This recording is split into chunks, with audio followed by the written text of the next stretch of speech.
இஸ்ரவேல் ஜனங்க ஒவ்வொரு வாட்டியும் ஒரு தண்ணி கேட்கும் போது, ஒரு ஆகாரம் கேட்கும் போது, ஒரு யுத்தத்தை பார்க்கும் போது, ஒரு சமுத்திரத்தை பார்த்து அவங்க பயப்படும் போதெல்லாம் மோசே முதலாவது யார்கிட்ட போய் ஆலோசனை கேட்பாருன்னு பாத்தீங்கன்னா கர்த்தராகிய தேவன் கிட்ட போயிட்டு ஆண்டவர் கிட்ட போயிட்டு அவர் ஆலோசனை கேட்பாரு. இந்த ஜனங்க தண்ணி கேட்கறாங்க, இந்த ஜனங்க ஆகாரம் கேட்கறாங்க, நான் என்ன பண்ணட்டும், நான் என்ன செய்யட்டும்னு ஒவ்வொரு முறையும் கர்த்தர்கிட்ட போயிட்டு அவர் கேட்டுதான் ஒவ்வொரு காரியத்தையும் செய்யறாரு.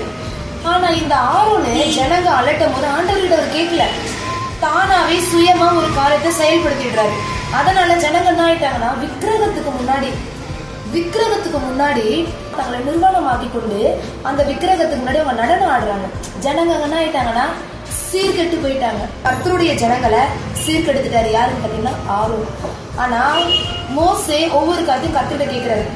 இதனாலதான் நீதிமொழிகள்ல சாலமோன் ஞானி எழுதி வச்சுக்கிறாரு, தீர்க்க தரிசனம் இல்லாத இடத்தில் ஜனங்கள் சீர்கெட்டு போவார்கள் அப்படின்னு சொல்லிட்டு. அப்போ ஆரோன் கிட்ட தீர்க்க தரிசனம் இல்ல, ஆரோன் தீர்க்கதரிசி இல்லாததுனாலதான் அந்த இடத்துல ஜனங்க என்ன ஆயிட்டாங்கன்னா சீர்கெட்டு போயிட்டாங்க. ஆனா மோசே அந்த 40 வருஷம் அந்த ஜனங்களை எப்படி வழிநடத்தினார் பாத்தீங்களா? ஒவ்வொரு காரியத்தை அவர் கர்த்தர்கிட்ட கேட்டு சுயமா ஒரு காரியத்தை அவர் செஞ்சிருந்தா கூட நிச்சயமா அந்த ஜனங்களை வழிநடத்தி இருக்கவே முடியாது மோசையால.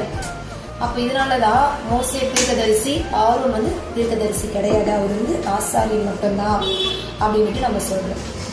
கர்த்தர் அவங்களோட வார்த்தைகளை ஆசீர்வதிப்பாங்க.